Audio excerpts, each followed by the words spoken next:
शुरू करो, डालो बुनियाद, घर महल नजर आएगा। वंडर लाइए, वंडर अपनाइए, फर्क नजर आएगा। वंडर सीमेंट, फर्क नजर आएगा। नमस्कार, मैं हूं रविंद्र जैन और आप देखना शुरू कर चुके हैं सबकी खबर। अब धीरे धीरे मध्य प्रदेश में मोहन यादव सरकार की समीक्षा होने लगी है। उनकी कार्यशैली की को लेकर भी तमाम सारी की चर्चाएं होने लगी हैं। दरअसल सरकार को 9 महीने पूरे होने को आ गए हैं, लेकिन आज तक तमाम मंत्री ऐसे हैं जिन्हें स्टाफ नहीं मिला है। आज तक मंत्रियों को जिले के प्रभार नहीं मिले हैं। आज तक मंत्रियों को पसंद का स्टाफ नहीं मिला है और विभाग में जो प्रमुख सचिव हैं उन्हें लेकर जो प्रस्ताव हैं वो भी पड़े हुए हैं। यानी कि कहीं ना कहीं ऐसी चीज़ें हो गई हैं कि ऐसा लगता है कि सरकार चल नहीं रही, कहीं ठहर गई है सरकार। बहुत सारे मुद्दे हैं। बार बार ये कहा जाता है कि भारतीय जनता पार्टी के कार्यकर्ताओं को एहसास कराना है कि सरकार उनकी है, लेकिन क्या 9 महीने में भारतीय जनता पार्टी के कार्यकर्ताओं को कोई एहसास हुआ? क्या कार्यकर्ताओं के कुछ काम हुए? क्या कार्यकर्ताओं को महत्व मिला? अभी लंबे समय बाद जब प्रदेश संगठन की बैठक हुई तो उसमें फिर ये बात निकल कर आई और ये तय हुआ कि 10,000 कार्यकर्ताओं को विभिन्न जगह पर सेट किया जाएगा, लेकिन कुछ नहीं। आप यदि मध्य प्रदेश के निगम आयोग देखेंगे तो चौंक जाएंगे। जो संवैधानिक संस्थाएं हैं वहाँ अध्यक्ष नहीं है, पद खाली पड़े हैं। आप चाहे महिला आयोग की बात करें, युवा आयोग की बात करें, मानव अधिकार आयोग की बात करें, सूचना आयोग की बात करें, सारे आयोग खाली पड़े हुए हैं। मध्य प्रदेश में बार बार ये कहा जाता है कि मध्य प्रदेश में कलेक्टरों के तबादले होने हैं, एसपी के तबादले होने हैं। 2 महीने से सूची बन रही है, बिगड़ रही है, लेकिन कोई फाइनल नहीं हो पा रहा है।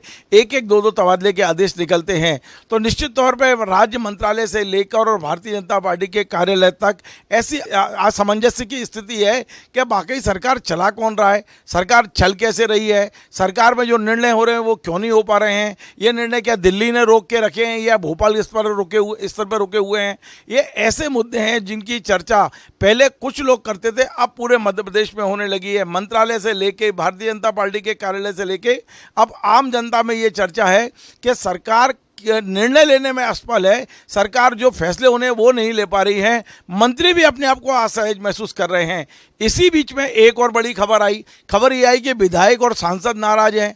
उनसे कोई मुख्यमंत्री मिलते नहीं, मंत्री मिलते नहीं उनको। मुख्यमंत्री तक ये बात पहुंचाई गई तो मुख्यमंत्री ने एक बयान जारी कर दिया 3 दिन पहले कि मैं सभी मंत्रियों को आदेश दे रहा हूं, सोमवार और मंगलवार को सारे मंत्री भोपाल में रहेंगे, सारे विधायक और सांसद भोपाल आएँ और मंत्रियों से मुलाकात करें। अब क्या वाकई मंत्री इन विधायकों सांसदों के काम कर पाएंगे?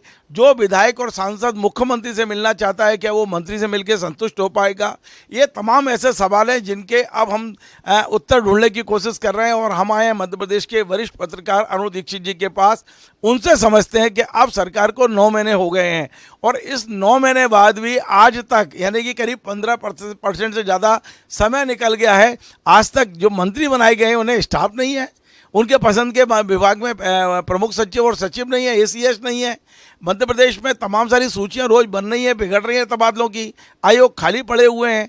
कार्यकर्ताओं को कहा जाता है कि 10,000 कार्यकर्ताओं को एडजस्ट करेंगे, लेकिन कोई स्कीम नहीं है। अरुण जी, आपका बहुत बहुत स्वागत है। जिस तरह की सरकार चल रही है, क्या आप क्या महसूस कर रहे हैं कि क्या जिस तरह मोहन यादव जी से जो उम्मीद थी, क्या वैसी सरकार चल रही है? देखिए रविंद्र जी, मोहन यादव जी से उम्मीद की बात तो तब आती कि अगर उनके नाम पे सरकार बनी होती। उन्हें सरकार पर्ची से दी गई है, उनके नाम की पर्ची दिल्ली ने भेजा, तो वो चाहकर भी वो कुछ नहीं कर पा रहे हैं। मुझे ऐसा लगता है कि अब तक के इतिहास में मध्य प्रदेश के सबसे विवश और लाचार मुख्यमंत्री हैं वो।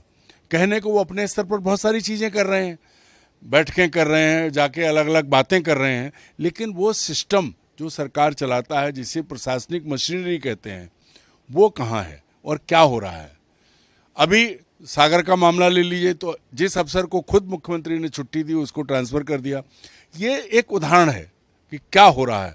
दरअसल क्या है कि इतना हस्तक्षेप है दिल्ली का और उन लोगों का जो ये कहते हैं, जो ये दावा करते हैं कि उनकी वजह से मुख्यमंत्री बने हैं मोहन यादव। तो मोहन यादव के साथ न तो देखिए बहुत साफ है, विधायकों ने नेता नहीं चुना है उनको, और उनके साथ जो कैबिनेट में लोग हैं वो उन्हें अपना नेता नहीं मानते हैं। वो ठीक है, कैमरे पर माननीय मुख्यमंत्री कहेंगे, लेकिन निजी तौर पर आप भी जानते हैं और हम भी जानते हैं, क्योंकि मुख्यमंत्री बनाने के लिए नरेंद्र मोदी ने उन्हें भेजा था। अब ठीक है, कौन से दबाव में चुने गए हैं। अब इसमें दोष किसका है? दोष उस व्यवस्था का है जिस पर आज भारतीय जनता पार्टी चल रही है।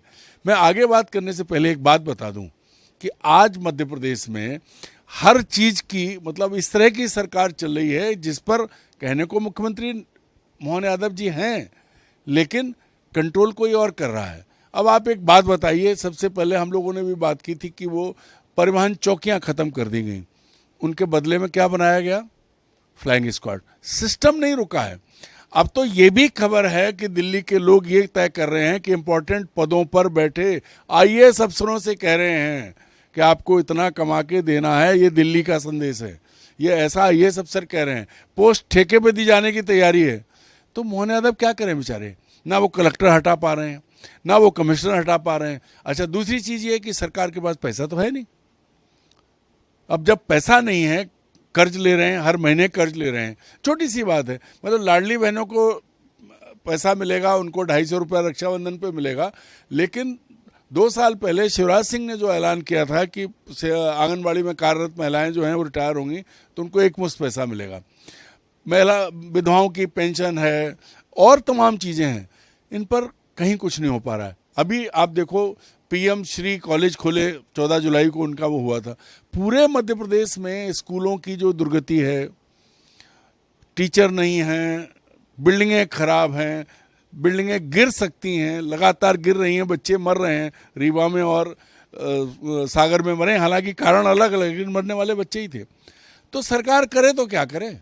क्यों? क्योंकि उनकी लगाम दूसरों के हाथ में है और इसके चलते वो ब्यूरोक्रेसी की लगाम नहीं कस पा रहे हैं। अपनी मर्जी से एक भी अधिकारी ठीक से तैनात नहीं कर पा रहे। जिनको उन्होंने किया, उन अधिकारियों ने ये कमाल किया कि 6 महीने में उनको हटाना पड़ा। तो ये मुश्किल है मोहन यादव की। देखिए, क्या आप ये मानते हैं क्या कि मुख्यमंत्री मजबूत नहीं, मजबूर मुख्यमंत्री है मध्य प्रदेश के? नहीं, मजबूत तो हो ही नहीं सकते वो, आप समझ लीजिए, मजबूत हो ही नहीं सकते। क्यों? क्योंकि अब भारतीय जनता पार्टी जो रीत नीति में पार्टी विद डिफरेंस कही जाती थी, वो अब कांग्रेस हो चुकी है। मुख्यमंत्रियों पर उसी एक राज्य को छोड़ दीजिए, उत्तर प्रदेश, जहां एक शब्द का इस्तेमाल कर रहा हूं कि पार्टी के भीतर मुख्यमंत्री और उप मुख्यमंत्री में सार्वजनिक रूप से जिस तरह की जूतम पैजार चल रही है, जो हो रहा है, वो मध्य प्रदेश में नहीं हो रहा है। क्यों? क्योंकि मध्य प्रदेश के मुख्यमंत्री को वो पावर ही नहीं है, वो अपने बूते पर जीते नहीं हैं। और अगर दिल्ली चाहती कि ठीक से सरकार चले तो पर्ची के साथ एक लाइन ये भी लिखी होती कि अब राज्य तुम्हारे हवाले। ना तो उन्होंने अपनी मर्जी से कैबिनेट बनाई है, ना मर्जी से अपने तबादले कर सकते हैं, ना उन्होंने अभी तक कलेक्टर बैठा पाए। क्योंकि मेरी जानकारी तो ये है कि राजधानी में एक सिपाही तक लोगों की सिफारिश में तैनात है, जिसे मुख्यमंत्री नहीं हटा सकते। अब आप क्या करिएगा ये बताइए? कहने को आप ये कह रहे हो कि मध्य प्रदेश के मुख्यमंत्री मोहन यादव को फ्री हैंड नहीं है, अपनी इच्छा से कोई काम नहीं कर सकते, हर चीज के लिए पूछना पड़ेगा। इसमें कोई शक नहीं है। मैं कहता हूँ, मुझे बुरा लग रहा है ये शब्द कहते हुए, मोहन यादव एक अच्छे आदमी हैं, लेकिन कुर्सी के चक्कर में लाचार हो गए बेचारे। उनको दिल्ली की टीम, जिसको हाई कमान, जिस पर एक परिवार का आरोप बीजेपी लगाती थी, उस तरह से 2 लोगों का जो गिरोह है, वो जो कंट्रोल कर रहा है, जो कुछ कर रहा है, लाचार हैं बेचारे। और जिन्होंने उन्हें बनवाया वो नोचना चाहते हैं मुख्यमंत्री को, क्योंकि सारे संगठन, आनुषंगिक संगठन, मातृ संगठन, सबने अपनी लिस्ट रखी है, सबको पैसा चाहिए, सबका दबाव मुख्यमंत्री पर है। और ये चीजें आप भी घूम रहे हैं, सब तरफ हैं। मुझे तो ये भी जानकारी मिली है कि नोट शीट बनने के इतने दिन के लिए इस आईएएस को ठेके पे दे दो, इतना पैसा मिलेगा। ये उन्हीं के लोग कह रहे हैं, उन्हीं के लोग कर रहे हैं, ठेके ले रहे हैं। ये बहुत शर्मनाक स्थिति है, ये अपमान है मोहन यादव का। उन्हें खुली छूट मिलनी चाहिए, उन्हें अपने काम करने का मौका देना चाहिए, लेकिन उन 2 लोगों के आगे कुछ किसी की नहीं चल रही है। कहते थे कांग्रेस बुरी है, कांग्रेस से बुरे हालात उन्होंने कर दिए हैं। अरुण जी, एक बहुत महत्वपूर्ण सवाल यह है कि 4 जून को लोकसभा का परिणाम आया था और आज 2 महीने से लगभग ज़्यादा हो गए हैं, संगठन ने अपने आप को तटस्थ कर लिया है। हम देख रहे हैं कि इस बार पहली बार लंबे समय बाद बीडी शर्मा बिल्कुल परिदृश्य से गायब हैं। वे ज़्यादा हाईलाइट नहीं, वे अपनी कॉन्स्टिट्यूंसी तक सीमित हैं, अपनी लोकसभा तक सीमित हैं। संगठन की जब कोई महत्वपूर्ण बैठक होती है, कोई आता है तो बैठक में दिखाई देते हैं। ऐसी गहरी चुप्पी बीडी शर्मा की बड़ी रहस्यमय बनी हुई है। आप क्या सोचते हैं बीडी शर्मा का क्या ये जो रुख है, ये जो जो उन्होंने एकदम से अपने आप को बिल्कुल तटस्थ किया है, इसके पीछे क्या देख रहे हैं आप? देखिए, बीडी शर्मा बचपन से विद्यार्थी परिषद के जरिए आए हैं। वो हवा का रुख भांप लेते हैं, वो बहुत समझदार हैं। उन्हें ये मालूम है कि मोहन यादव का रिमोट किसके हाथ में है, कौन चला रहा है। तो वो अगर बोलेंगे तो वो कोप का भाजन बन जाएंगे, खट से कुर्सी चली जाएगी। क्यों? क्योंकि वो दोनों आदमी जिन्होंने हर राज्य का टारगेट है, हर राज्य का टारगेट है, और जो टारगेट वाले मुख्यमंत्री जो हैं, पर्ची वाले मुख्यमंत्री, वो बेचारे इतने असहाय हैं कि उनको वो पूरा करना है। राज्य में जो घोषणाएं हुई बहुत बाकी हैं अभी। भाई, मंत्रियों को स्टाफ नहीं मिल पा रहा है, मंत्रियों के जिले के प्रभार तय नहीं है, कार्यकर्ताओं को कुछ नहीं मिल रहा है। लेकिन दलालों की देख लीजिए वल्लभ भवन में कितनी चल रही है, सीधे सीधे। मतलब आप इससे ज़्यादा शर्मनाक क्या होगा कि कल ही खबर छपी थी कि मुख्यमंत्री सहायता कोष के लिए भी दलाल काम कर रहे हैं। और वो कौन है? ये जो चीज़ है, मुख्यमंत्री करें तो क्या करें भाई।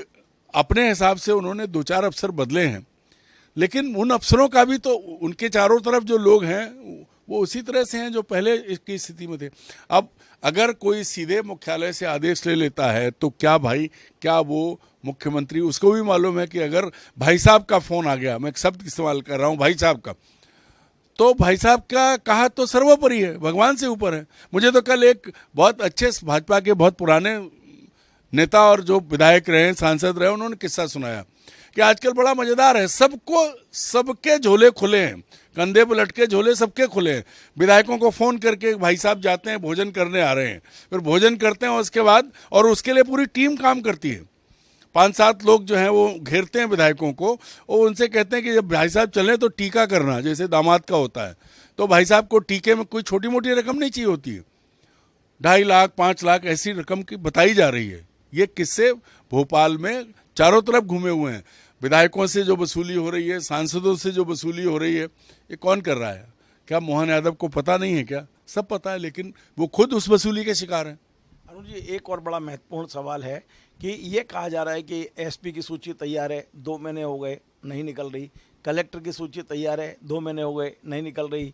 मंत्रियों के विभाग की सूची तो 2 महीने से बनी रखी है, जारी नहीं हो पा रही है। मंत्रियों को स्टाफ के लिए जो लोगों को देना है, जो सरकार देना चाहती है वो मंत्री लेना नहीं चाहते। मंत्री जिन्हें लेना चाहते हैं, जो उनने प्रस्ताव भेजे हैं, सरकार स्वीकार नहीं कर रही है।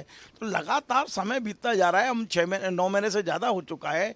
आखिर इसका अंत क्या होगा, परिणाम क्या होगा? आपको इसका हासिल क्या दिखाई दे रहा है? क्या इसमें गति आएगी कि ऐसा ही चलता रहेगा 5 साल तक? मैं कहा ना आपसे, कांग्रेस के ज़माने में ऐसा होता था।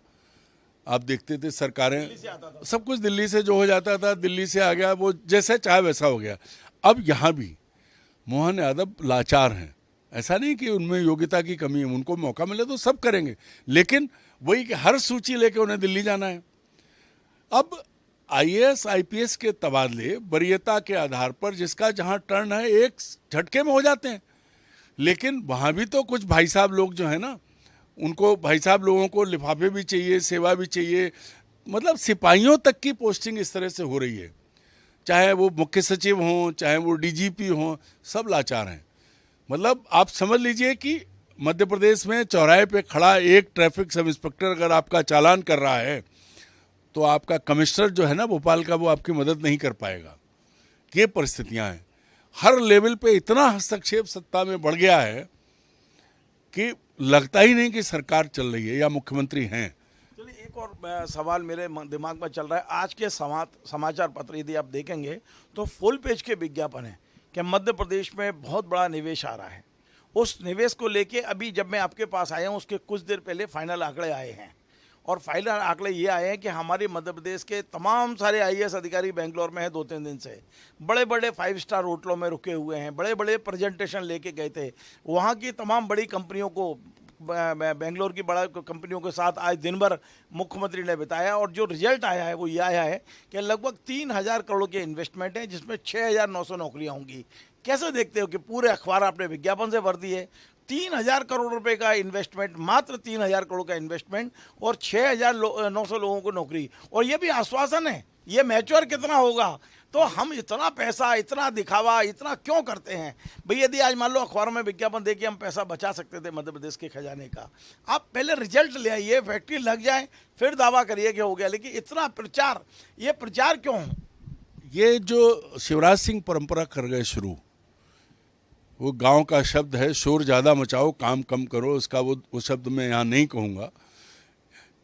भाई आप याद करो, मध्य प्रदेश, फ्रेंड्स ऑफ मध्य प्रदेश, वो तो अमेरिका तक गए थे, अमेरिका की सड़कों को भोपाल से बेहतर बता के आए थे। और मैं तो आज कहता हूँ कि मोहन यादव जी को पहले ये चाहिए कि आज तक भाजपा का शासन आने के बाद पिछले 20 साल के 21वां साल अब शुरू हुआ है 2003 से, कितनी इन्वेस्टर्स मीट हुई, उन पर कितना प्रचार हुआ।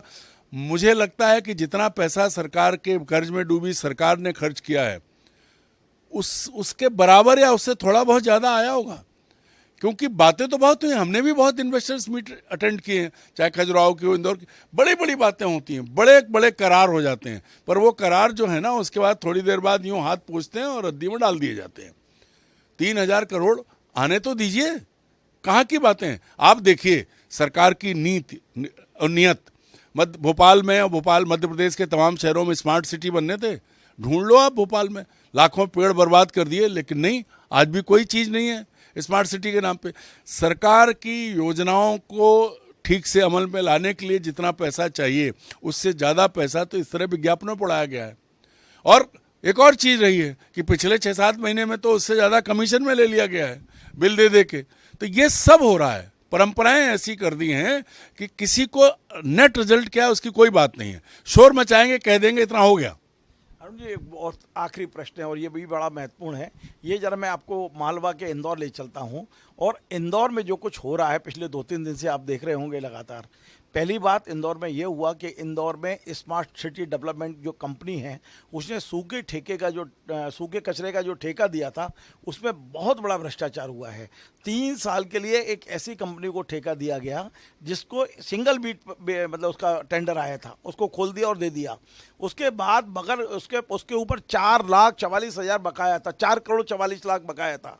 उसके बाद उसको 7 साल का एक्सटेंशन दे दिया। और इन तमाम सारे भ्रष्टाचार की एक लंबी सूची बनाकर खुद भारतीय जनता पार्टी के महापौर ने चीफ सेक्रेटरी को पत्र लिखा है। वो पत्र अब धूल खा रहा है, लेकिन उस पर कोई कार्रवाई नहीं हो रही।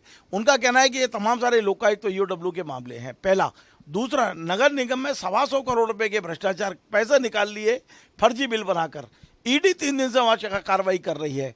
इससे किस रूप में देखा जाए, भारतीय जनता पार्टी की सरकार, भारतीय जनता पार्टी का महापौर, और सबसे बड़ी बात है नगरीय प्रशासन मंत्री इंदौर के हैं कैलाश विजयवर्गीय जी, कि कैलाश विजयवर्गीय को बताए बगैर, कैलाश विजयवर्गीय जी से शिकायत करने के बजाय महापौर यदि चीफ सेक्रेटरी को पत्र लिख रहे हैं, तो इसे किस रूप में देखा जाए? देखिए, सबसे पहले तो ये समझिए आप कि ईडी पहुंची तो मतलब बीजेपी भी कांग्रेस हो गई। अब ईडी कांग्रेस के चक्कर में घूमते घूमते बीजेपी के अंदर घुस गई, क्योंकि अंतर ही नहीं कर सकते कि कितना कौन कांग्रेसी कौन भाजपाई, अब तो सब नए भाजपाई हैं। और ये मुझे ऐसा लगता है कि ये जो कुछ किया है महापौर महोदय, इंदौर की गुटबाजी आप भी जानते, पहले ताई और भाई का मामला था, फिर जब इन्होंने कैलाश विजयवर्गीय ने वो कांग्रेस के प्रत्याशी को विड्रॉ करा लिया तो उनका कद बढ़ा। तो वहाँ बहुत आंतरिक संघर्ष, यादवी संघर्ष चल रहा है कांग्रेस से ज़्यादा बीजेपी में, और एक पूरा धड़ा लग के कैलाश को भी नीचा दिखाना चाहता है।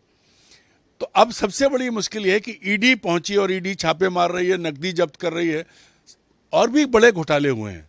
आप याद करो, पिछले 30 साल के घोटाले याद हैं, चाहे वो पेंशन घोटाला हो, चाहे वो दूसरी तरह के घोटाले हो, नगर निगम सबसे आगे रहा है। और कैलाश जी तो खुद महापौर रहे हैं, वो तो एक एक चीज़ से वाकिफ़ है, नसरत से वाकिफ़ है। तो ये महापौर की इतनी हिम्मत हो गई कि स्थानीय शासन मंत्री से बात किए बिना चीफ सेक्रेटरी से बात कर रहे हैं। भाई मेयर को तो मंत्री से बात करनी चाहिए जो वहाँ उपलब्ध है। तो ये एक प्रमाण है कि अब भाजपा कांग्रेस हो गई है। जो कांग्रेस में होता था वो बीजेपी में होने लगा है। और ये जो चीज़ है, ये वो तो बहुत साल चल गए थे, ये अभी 10 साल के बाद भी 11वें साल में आए हैं। इनका जो अमृत काल है ये बहुत दिन नहीं चलेगा, क्योंकि बहुत जल्दी में है। और सबसे बुरी बात यह है कि नेताओं को बेइज्जत करने का खेल, स्थापित नेताओं को पहले घर बैठाया, फिर उन्हें बेइज्जत किया, नए लड़कों को लाए, ये जो अमित शाह और नरेंद्र मोदी ने किया है, भगवान न करे कि उनके सामने भी ये खेल आए। मध्य प्रदेश के नेता तो बड़े सहनशील हैं, मैं तो, मेरे मित्र हैं सब, मैं उनके अपमान के लिए दुखी होता हूँ। जिन लोगों ने अपने बूते पे सारी चीज़ें खड़ी, उनको नरेंद्र मोदी और अमित शाह ऐसे अपमानित कर रहे हैं। महापौर की इतनी हैसियत नहीं थी कि वो मंत्री के बजाय सीधे चीफ सेक्रेटरी को करे, लेकिन हो रहा है। और इंदौर में ईडी भी पहुंच गई है। इससे आप अंदाजा लगा लीजिए कि क्या चल रहा है। भाजपा अब कांग्रेस हो गई है। बहुत बहुत धन्यवाद। तो आपने अरुण दीक्षित जी, आज हम 7-8 दिन बाद अरुण दीक्षित जी से मिल रहे हैं और उन्होंने आज बहुत सारी बातें कही हैं। उनका एक बात साफ कहना है कि मोहन यादव को अंडर एस्टिमेट नहीं कर सकते। मोहन यादव योग्य, भले और समझदार नेता हैं, लेकिन वे मुख्यमंत्री के रूप में एक लाचार मुख्यमंत्री हैं, मजबूत नहीं मजबूर मुख्यमंत्री हैं। उनके ऊपर इतना दबाव है, तमाम सारे लोगों का, दिल्ली का दबाव है और उन नेताओं का दबाव है ये दावा करते हैं कि उन्हें पर्ची में से मुख्यमंत्री उनने बनवाया है। तो मध्य प्रदेश के लिए ये शुभ संकेत तो नहीं माना जा सकता। मैं पुनः कहता हूं कि आप इस प्रोग्राम को पूरा देखिए। इस कार्यक्रम के जरिए हम ये बताने की कोशिश कर रहे हैं, हम किसी के खिलाफ नहीं हैं, लेकिन सरकार में एक ऐसी एक जड़ता जैसी स्थिति आ गई है। आपके 2-2 महीने से लिस्टें बनी रखी हुई हैं, आप निर्णय नहीं कर पा रहे हो, प्रशासनिक सर्जरी नहीं कर पा रहे हो, कार्यकर्ताओं को ऑब्लाइज नहीं कर पा रहे हो, आप विधायक और सांसद को संतुष्ट नहीं कर पा रहे हो, मंत्रियों को स्टाफ नहीं दे पा रहे हो। तो ऐसी सरकार के लिए आप समझ सकते हो कि क्या स्थिति होगी। और मैं पुनः बताता हूं, इस पूरे मामले में जो सबसे समझदारी की भूमिका है वो मध्य प्रदेश भारतीय जनता पार्टी के प्रदेश अध्यक्ष BD शर्मा की है, जिन्होंने पिछले 65 दिन से अपने आप को तटस्थ कर लिया है। उनके ना हम बयान देखते हैं, ना उनका कोई आक्रामक चेहरा है। वे केवल पार्टी संगठन की बैठकों के अलावा अपने आप को उन्होंने ऐसा तटस्थ कर लिया है। वे, आप देखेंगे इस दिन में ज़्यादातर समय उन्होंने खजुराहो में बिताया है, अपनी कॉन्स्टिट्यूंसी में बिताया है। निश्चित तौर पे उन्हें हवा का रुख समझ में आ गया है कि इस समय मौन रहने में ही भला है। तो BD शर्मा के व्यवहार को, उनकी कार्यशैली को देख के लगता है कि वो सब समझ चुके हैं। लेकिन जो कुछ हो रहा है वो मध्य प्रदेश के हित में नहीं है। हम तो चाहते हैं कि केंद्र जो नेतृत्व है, केंद्रीय नेतृत्व मध्य प्रदेश के मुख्यमंत्री को फ्री हैंड दे, जिससे कम से कम मध्य प्रदेश में गतिशीलता आए और यहाँ के तमाम सारे लोग जो बड़ी उम्मीद से सरकार को बना के बैठे हैं, उनके जो विकास कार्य हैं, उनके जो निजी कार्य हैं, उसमें भी गतिशीलता आए। आपको हमारा ये कार्यक्रम पसंद आए तो आप इसे शेयर करें, लाइक करें, कमेंट करें और आपसे बार बार निवेदन है हमारे इस चैनल को सब्सक्राइब अवश्य करें। धन्यवाद। महल नजर आएगा, वंडर लाइए, वंडर नहीं, फर्क नजर आएगा। वंडर सीमेंट, फर्क नजर आएगा।